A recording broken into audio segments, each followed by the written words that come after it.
DZD official के नाजरीन को अस्सलाम वालेकुम। अलादीन का चिराग 5वीं किस्त आपकी खिदमत में हाजिर है। अलादीन और शहजादी भी उजला अरूसी में आए और देर तक प्यार और मोहब्बत की बातें करते रहे। आज उसकी उम्मीदों की कली खिलने वाली थी। जब रात ज्यादा आई तो दोनों ने आराम किया और शराब वसल से सैराब हुए। सुबह सवेरे दोनों उठे तो एक दूसरे में चूर थे। गुस्ल से फरागत की और लिबास तब्दील करके बाहर आए और हर तरफ से कनीजों ने मुबारकबाद का तराना गाया और इनाम व इकराम हासिल किया। इसके बाद अलादीन बादशाह के सलाम को गया। बादशाह ने अपने बराबर तख्त पर जगह दी और बड़ी मोहब्बत से गले लगाकर खैर वाफियत दरियाफ्त की।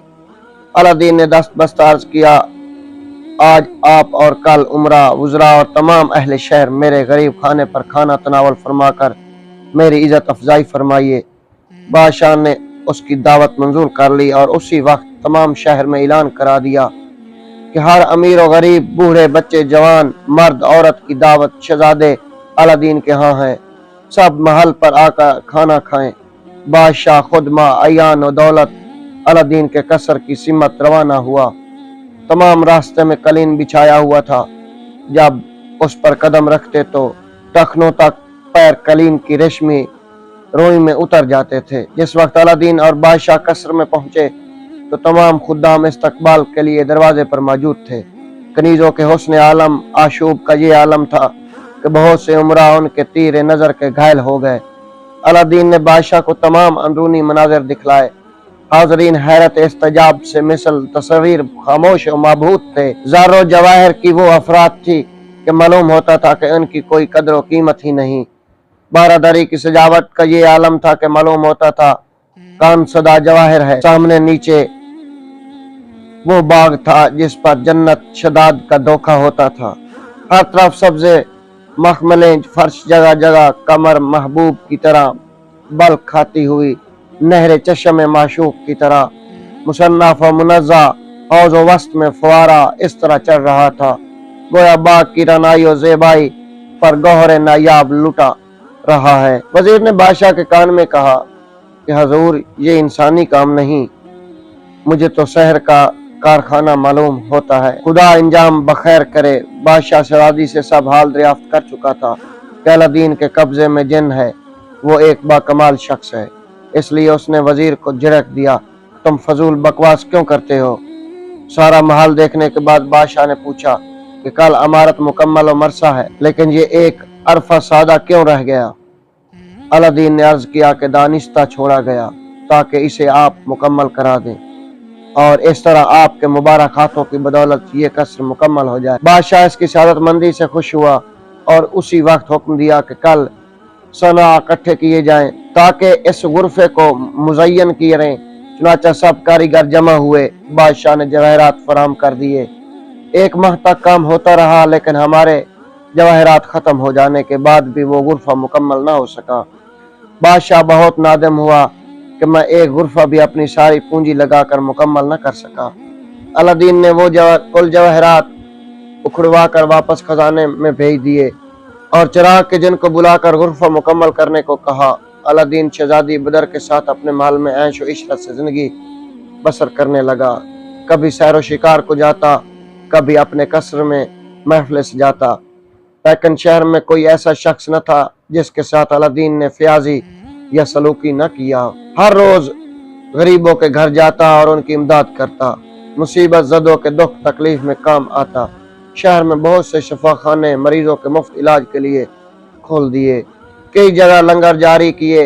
हर जगह हर शख्स से मोहब्बत, सलूक और प्यार से मिलता। किसी शख्स का दिल उसने दुखने नहीं दिया।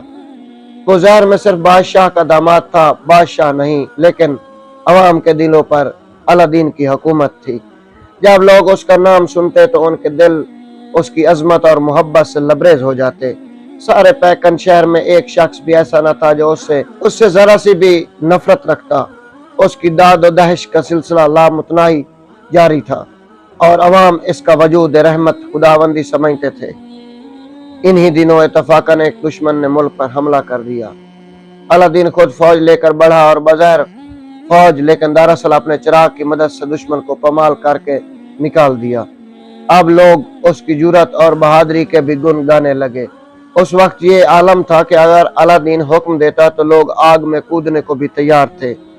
افریقی سحر اپنی ناکامی کے رنج اور الادین کی ضد کے غصے میں جب واپس ہوا تو بہت دل شکستہ تھا۔ چنانچہ وہ بھی چین نہ گیا بلکہ سیدھا افریقہ واپس چلا گیا۔ کافی مدت گزرنے کے بعد ایک روز اسے اپنا ناکامی کا خیال آیا تو دیر تک انہیں خیالات میں غلطیاں دکھتی رہیں اور دیر تک دل ہی دل میں الادین کو گالیاں دیتا رہا۔ پھر سوچ کر کہ اس نے علم نجوم کہانت سے حساب لگا کر دیکھا کہ اس کا کیا حشر ہوا۔ حساب سے معلوم ہوا کہ الادین زندہ ہے اور پیکن شہر میں شہزادی بدر سے شادی کر کے عیش کی زندگی بسر کر رہا ہے۔ ساحر افریقی یہ حالات جان کر حسد میں انگاروں پر لوٹنے لگا کہ میں تو محنت اور روپیہ خرچ کر کے ناکام رہا اور الادین اس چراغ کی بدولت دنیا اور جہاں کے عیش و راحت مفت میں لوٹ رہا ہے۔ اس نے اسی وقت قسم کھائی، یا تو اپنی جان قربان کر دوں گا یا الادین کو ختم کر کے رہوں گا۔ سامان سفر درست کر کے ساحر افریقی پیکن کی طرف روانہ ہو گیا اور مہینوں کے تھکا دینے والے سفر کے بعد منزل مقصود پر آ پہنچا۔ ایک سرائے میں ٹھہر کر 4 روز آرام کیا۔ اس دوران میں اس نے الادین کے محل اور ریاست و عمارت کے قصے سنے تو آتش قہر و غضب اور بھی مشتعل ہو گئی۔ جب تھکاوٹ سفر رفع ہو گیا تو ایک روز اس نے پھر اپنا حساب پھیلایا اور معلوم کر لیا کہ الادین محل میں نہیں ہے، نیز چراغ بھی اس کے پاس نہیں ہے بلکہ گھر ہی میں موجود ہے۔ کافی دیر غور و غوض کے بعد اس نے تجویز کیا اور خیال کیا کہ نئے چراغ کے بدلے میں پرانے چراغ خریدنے کے بہانے اس کے حصول کی کوشش کرنی چاہیے۔ یقین ہے کہ اس نے چراغ کے راز کسی سے ظاہر نہیں کیے ہوں گے، ممکن ہے قسمت ساتھ دے جائے۔ چنانچہ اٹھ کر بازار میں آیا اور بہت سے مختلف وضع کے خوبصورت چراغ خریدے اور سرائے میں آ کر لباس تبدیل کیا اور پھر ایک ٹوکری میں نئے چراغ بھر کر الادین کے محل کی طرف روانہ ہوا۔ محل کو دیکھ کر اس نے اندازہ لگایا کہ یہ محل کسی موکل کا بنایا ہوا ہے، انسانی طاقت سے باہر کا کام ہے۔ چنانچہ اس نے محل کے چاروں طرف پھر آواز لگانا شروع کی کہ نئے چراغ سے پرانے چراغ بدل لو۔ اس کی یہ عجیب و غریب صدا سن کر آس پاس کے لوگ ہنسنے لگے۔ بچوں نے دیوانہ سمجھ کر اس کو پریشان کرنا شروع کر دیا، لیکن وہ اپنی دھن میں مگن پھرتا رہا۔ بہت سی عورتوں نے اپنے پرانے چراغ دے کر اس سے عمدہ قسم کے چراغ لیے اور اس کی حماقت پر خوب ہنسی۔ تمام دن کی محنت کے باوجود محل سے کوئی چراغ بدلوانے والا نہیں نکلا اور شام کو ساحر افریقی بے نیل و مرام سرائے میں واپس آ گیا، لیکن وہ مایوس نہیں ہوا۔ اس نے فیصلہ کر لیا کہ ابھی اور قسمت آزمائی کرنی ہے، شاید گوہر مقصد مل جائے۔ دوسرے روز پھر چراغوں کی ٹوکری لے کر آواز لگاتا ہوا الادین کے محل کے پاس آیا۔ اس روز اتفاق سے شہزادی بدر دریچہ سے جھانک رہی تھی۔ اس نے جو یہ عجیب آواز سنی بہت حیران ہوئی اور ایک کنیز کو بھیج کر معلوم کرایا کہ کیا معاملہ ہے۔ کنیز باہر گئی اور لوگوں سے پوچھ گچھ کر ہنستی ہوئی بدر کے پاس آ کر کہنے لگی کہ کوئی نیم دیوانہ شخص ہے اور پرانے چراغوں کے بدلے نئے چراغ دیتا ہے۔ اگر حضور حکم دے تو ہم بھی اپنا چراغ بدلوا لیں۔ حضور کو یاد ہو گیا کہ فلاں کمرے میں ایک بہت پرانا چراغ رکھا ہے۔ بدر نے کہا جاؤ بدل لو۔ کاش اگر شہزادی بدر کو معلوم ہوتا کہ کیا کر رہی ہے تو وہ مصیبت پیش نہ آتی جو آنے والی ہے۔ کنیز کمرے سے پرانا چراغ لائی اور باہر آ کر ساحر افریقی کو دیا کہ ہمیں بھی نیا چراغ دے دو۔ اس نے چراغ کو دیکھتے ہی پہچان لیا اور لے کر اپنی جیب میں رکھ لیا۔ پھر ساری ٹوکری اس کے سامنے رکھ کر بولا کہ جو پسند ہو چھانٹ کر لے لو۔ کنیز نے حیرت سے اس بے وقوف شخص کو دیکھا جو پرانے چراغوں کے عوض میں بہترین نئے چراغ دے رہا تھا، اور پھر ایک عمدہ سا چراغ پسند کر کے اٹھا لیا اور محل میں چلی آئی۔ افریقی سحر اپنا ٹوکر لے کر خوش چلا اور آبادی سے ایک طرف جا کر وہ ٹوکرا پھینک دیا اور خود خوشی سے ناچنے لگا۔ جب اس کا جوش کم ہوا آرام کرنے کے لیے بیٹھ گیا، یہاں تک کہ شام ہو گئی اور ہر طرف اندھیرا چھا گیا۔ اس وقت اس نے چراغ کو رگڑا، جن حاضر ہوا۔ ساحر افریقی نے حکم دیا کہ اس محل کو ماں مکینوں کے افریقہ کے فلاں شہر میں پہنچا دو۔ جن غائب ہو گیا۔ ذرا سی دیر میں محل ماں ساحر افریقہ میں اس جگہ رکھ دیا جہاں اس نے کہا تھا۔ साहर अफ्रीकी अपनी कामयाबी पर बहुत मसरूर हुआ और महल में जाकर शाहजी बदर को असल हाल बताया कि किस तरह मैंने इस महल को चीन से अफ्रीका लेकर आया हूँ और अब तमाम जिंदगी अलादीन इधर नहीं आ सकता। उसके बाद वो कहने लगा कि तुम भी अपने मुस्तकबिल के मुतल्लिक गौर कर लो। अगर मेरे साथ रहना मंजूर करो तो मैं तुम्हें अपनी बेगम बनाकर रख सकता हूँ।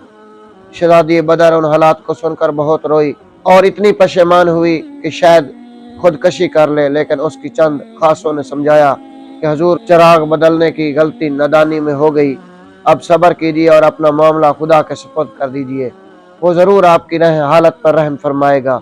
गुस्से में इस वक्त बदर ने साहिर अफ्रीकी को कोई जवाब नहीं दिया, लेकिन दिल में फैसला कर लिया कि अपनी जान दे दूंगी, लेकिन अब दूसरे मर्द का मुंह नहीं देखूंगी। सहर ये समझकर खामोश हो गया कि फिलहाल नया सदमा पहुंचा है, इसलिए ज्यादा मुतासिर है। चंद रोज में खुद ही सब्र आ जाएगा और ये अपने आप को मेरे हवाले कर देगी। तो नाज़रीन, उम्मीद करते हैं कि आपको ये किस्सा पसंद आया होगा। अगर पसंद आए तो हमारे साथ जुड़े रहिएगा। अगले एपिसोड तक इजाजत दीजिए। अल्लाह हाफ़िज़।